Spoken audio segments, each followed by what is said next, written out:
A very good morning to my respected teachers and my dear fellow friends. I am Asutosh Sahu from class 8. First of all, I would like to give a lots of thanks from my side for giving me an opportunity to keep my view on a very important topic, non-violence as the main weapon of Gandhiji. On this auspicious occasion of Gandhi Jayanti, Mahatma Gandhi was born on 2nd October 1869. He was a great nationalist whose role in freedom struggle can't be compared in words. He led India's independence movement against the British Raj by using a synonym for peace, non-violence as the main weapon. Non-violence and peace complement each other. His fight for the rights of Indians in South Africa and his peaceful protest against the Britishers have a great inspiration worldwide. He first organized a mass non-violent civil disobedience movement in South Africa.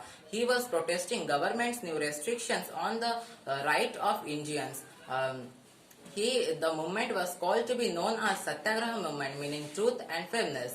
His success in the Satyagraha movement led to encourage to lead and similar movement in India. And when the Britishers passed the Rowlatt Act authorizing British officials in imprison, the Mahatma Gandhi encouraged Indians to make their own cloth and ban the British goods, and his portable spinning wheel became a symbol of independence and non-violence. Non-violence is not to be used ever before a shield of a coward. It was the weapon of a brave. Mahatma Gandhi fought with his most powerful weapon with the Britishers. It was not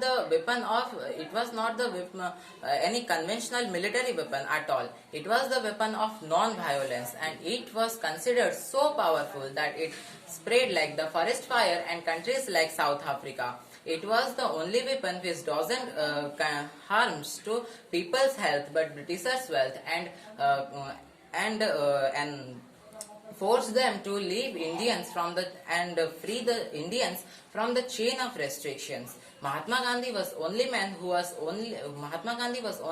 adopted a peaceful method of ahimsa, and we bore reverence to such a man. But Mahatma Gandhi, who aimed so high for peace and non-violence, may now think that his effort went waste because today's world is so inclined to violence. So let's be unite and fight with the weapon of non-violence and make Bapu's mission of India a great nation, a successful one.